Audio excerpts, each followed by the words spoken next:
বসে পড়েছি একদম ডিসেম্বরের 24 তারিখের খাওয়া দাওয়া নিয়ে। আজকে একদম দুপুরে রোদে একদম বসেছি। চান করেছি তো প্রচণ্ড ঠান্ডা লাগছে। এই আছে বেগুন ভাজা, ধনেপাতার চাটনি। এটা হচ্ছে আপনার খাসির চর্বি, বুঝলেন, খাসির চর্বি। এ থক থক থক থক থক থক করছে। খাসির চর্বি দিয়ে ধোঁয়া ওঠা একদম ওলকপি রান্না করেছে মা। দেখি, দেখা যাক। একটু অ্যাডজাস্ট করতে হবে, কারণ অ্যাডজাস্ট হচ্ছে না। এই রোদে বসেছি তো।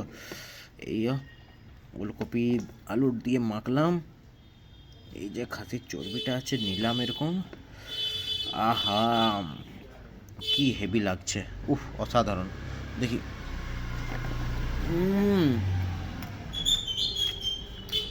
অসাধারণ বন্ধুরা, অসাধারণ। আহ,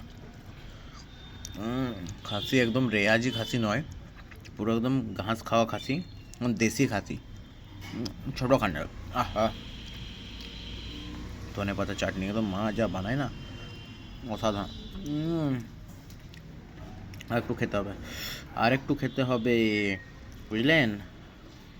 ভিডিওটা ভালো লাগলে লাইক শেয়ার কমেন্ট নিশ্চয়ই করবেন। দেখুন, জমে যাচ্ছে এই দুপুরের মধ্যে খাওয়া দাওয়া, মানে বুঝছেন। এই দেখুন বাইট, উহ।